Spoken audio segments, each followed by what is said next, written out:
Hello बच्चों, मैं पूजा और मेरे चैनल में आप सभी का बहुत बहुत स्वागत है। तो बच्चों, आज हम MP board class 3 Hindi book part 15 दिए का अभिमान, इसके क्वेश्चन आंसर हम इस वीडियो में सोल्व करेंगे। तो चलिए बच्चों, वीडियो शुरू करते हैं। तो देखिए बच्चों, बोध प्रश्न क्रमांक 1, निम्नलिखित प्रश्नों के उत्तर दीजिए। प्रश्न 1 है, जलते जलते दिए को क्या हो गया? तो बच्चों, इसका उत्तर है, जलते जलते दिए को अभिमान हो गया। अभिमान मतलब होता है बच्चों घमंड। प्रश्न 2 है, दिया अपने मन में क्या सोचने लगा? तो उत्तर हो जाएगा बच्चों, दिया अपने मन में सोचने लगा कि वह सूर्य और चंद्रमा से भी महान है। ठीक है, कि वह सूर्य और चंद्रमा से भी क्या है? महान है। प्रश्न 3 है, हवा का झोंका लगने पर क्या हुआ? तो उत्तर हो जाएगा बच्चों, हवा का झोंका लगने पर दिया बुझ गया। प्रश्न 4 है, अहंकार का क्या परिणाम होता है? उत्तर है, अहंकार का परिणाम हमेशा बुरा होता है। कैसा होता है? बुरा। प्रश्न 5 है, हमें अपना कार्य किस भाव से करना चाहिए? तो उत्तर है, हमें अपना कार्य बिना किसी घमंड के करना चाहिए। मतलब हमें कभी भी घमंड नहीं आना चाहिए अपने कार्य पर। ठीक है। प्रश्न 2 है, रिक्त स्थानों की पूर्ति कीजिए। पहला है, ये रिक्त स्थान दिए गए, इन्हें हमें भरना है। पहला है, जलते जलते, इसमें भरना है बच्चों दिए को, यह हो गया अभिमान। यहाँ पे हम भरेंगे अभिमान। दूसरा नंबर है, सूरज तो करता है आकार, दिन में सिर्फ प्रकाश। इधर क्या भरना है? सिर्फ प्रकाश। तीसरा नंबर है, सिर नीचा हो गया, फिर भरेंगे हम बुझ गया। क्या भरेंगे? बुझ गया। रही धुएं की रेख। आपने देखा होगा जब दिया बुझ जाता है तो केवल धुआं की एक लाइन निकलती रहती है, तो उसको रेख बोला है। रेख यानी लाइन। चौथा है, करो बिना अभिमान तुम्हें जो कुछ भी करना हो काम। कि जब भी हमें कोई काम करना है तो अभिमान नहीं करना चाहिए। तो चलिए बच्चों, अब हम आते हैं भाषा अध्ययन पर। पहला है, कविता के आधार पर समान ध्वनि वाले शब्द लिखिए। ये शब्द दिए गए हैं, इनकी हमें समान ध्वनि लिखना है। ठीक है, जैसे अभिमान, प्रकाश, दुष्परिणाम, एक। अभिमान का क्या हो जाएगा? महान। प्रकाश का नाश, दुष्परिणाम का काम, एक का रेख। अब प्रश्न 2 है, निम्नलिखित शब्दों में से सही शब्द पर गोला लगाई। जो शब्द यहाँ पे मतलब कुछ शब्द दिए गए हैं जो गलत हैं, जो बिल्कुल सही है हमें उस पर क्या करना है? गोला लगाना है। तो देखिए बच्चों, इस तरह से ये अभिमान पे, ये वाले अभिमान पे गोला लगाएंगे, ये सही है। अहंकार में ये वाला अहंकार सही है, ह पे बिंदी आएगी इसमें। सूर्य का ये सूर्य सही है, और दुष्परिणाम का ये दुष्परिणाम सही है। तो इस तरह से आप इन पे गोला लगा लीजिएगा। अब आते हैं हम बच्चों प्रश्न क्रमांक 3 पर।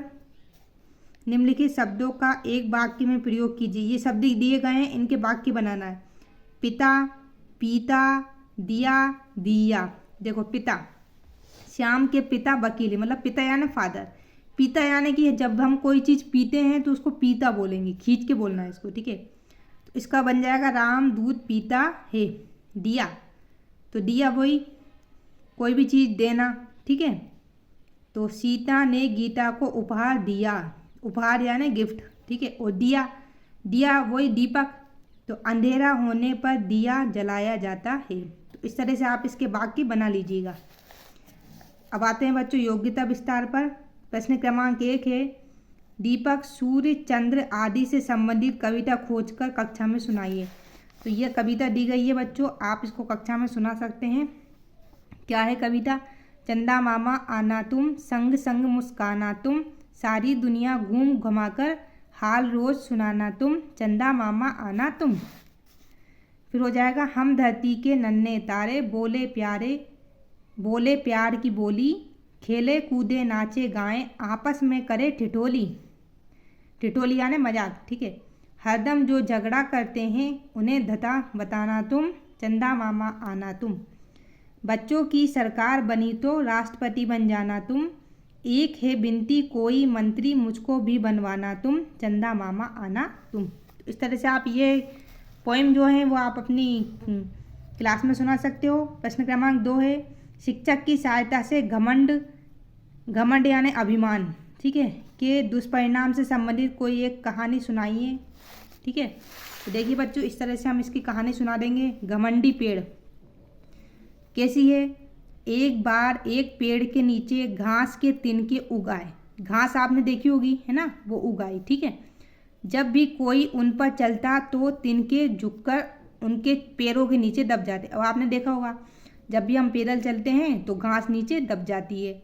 वहाँ खड़ा पेड़ रोज तिनकों को देखता और कहता, तुम झुक क्यों जाते हो? लोगों के पैरों के नीचे दब जाते हो। तिनकों ने कहा, झुकने से हमें कोई हानि नहीं होती, है ना, और हम दबकर भी लोगों के पैरों को आराम पहुंचाते। आपने देखा होगा, जब हम घास पर चलते हैं ना तो बिल्कुल इतना अच्छा लगता है, बिल्कुल ऐसा लगता है जैसे हम किसी गद्दे पर चल रहे हैं। बहुत अच्छा लगता है। आप देखना एक बार बच्चों घास पर चलकर। तो कुछ दिनों बाद बहुत तेज आंधी आई। फिर क्या हुआ कि कुछ दिनों के बाद तेज आंधी आई। हवा के झोंकों से तिनके इधर उधर घूमते रहे, लेकिन जड़ों को कुछ नुकसान नहीं हुआ। लेकिन वृक्ष हवा के तेज झोंकों से जड़ से ही उखड़ गया। अब क्या हुआ कि घास को कुछ नहीं हुआ और वृक्ष जो था वो जड़ से ही उखड़ गया। थोड़ी देर बाद आंधी चलना बंद हो गई। तिनके फिर अपने पहले वाले रूप में आ गए, लेकिन पेड़ बेचारा अपनी अकड़ के कारण जमीन पर गिर पड़ा।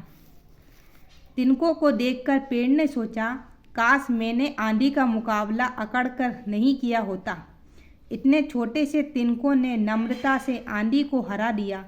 मैं इतना बलवान अपने घमंड के कारण धरती पर यूं पड़ा हूँ। मतलब पेड़ तो गिरकर टूट गया और जो घास थी वो ऐसी की ऐसी रही। तो बच्चों, यह वीडियो मैं यही समाप्त करती हूँ। आपको मेरी वीडियो कैसी लगी मुझे कमेंट में ज़रूर बताइएगा। वीडियो अच्छी लगे तो लाइक ज़रूर कीजिएगा। चैनल पर नए हैं तो प्लीज़ चैनल को सब्सक्राइब करना नहीं भूलिएगा। मिलते हैं नेक्स्ट वीडियो में, तब तक के लिए धन्यवाद।